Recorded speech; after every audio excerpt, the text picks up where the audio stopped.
অভিনয় করে কারো মনে কষ্ট দিয়ে নিজের কোনো লাভ হয় না। চারপাশের মানুষের সঙ্গে অনেক কথা হয়, সময় থাকে না তার জন্য যে অপেক্ষায় থাকে। লোকে কি বলবে, বলুক, তাদের যা খুশি।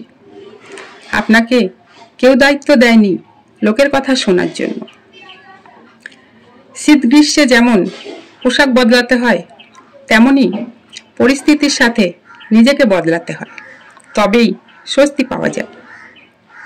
রোজ একটা ছোট কাজ করলে মাস শেষে অবাক হবেন 30টা কাজ নিমেষে শেষ করেছেন।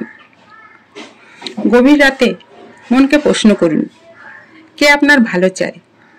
ভবিষ্যৎ পরিকল্পনা, মনের সুখ, দুঃখ, দুর্বলতা একমাত্র তার সাথেই শেয়ার করুন, বাকি সব বাদ।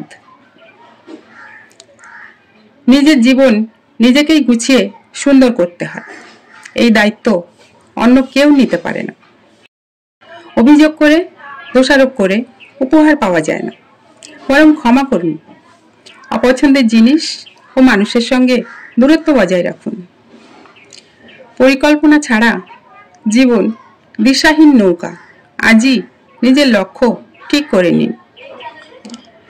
যে কোনো লক্ষ্য স্থির করুন, রোজ অল্প চেষ্টা করুন, ম্যাজিকের মতো ফল পাবেন।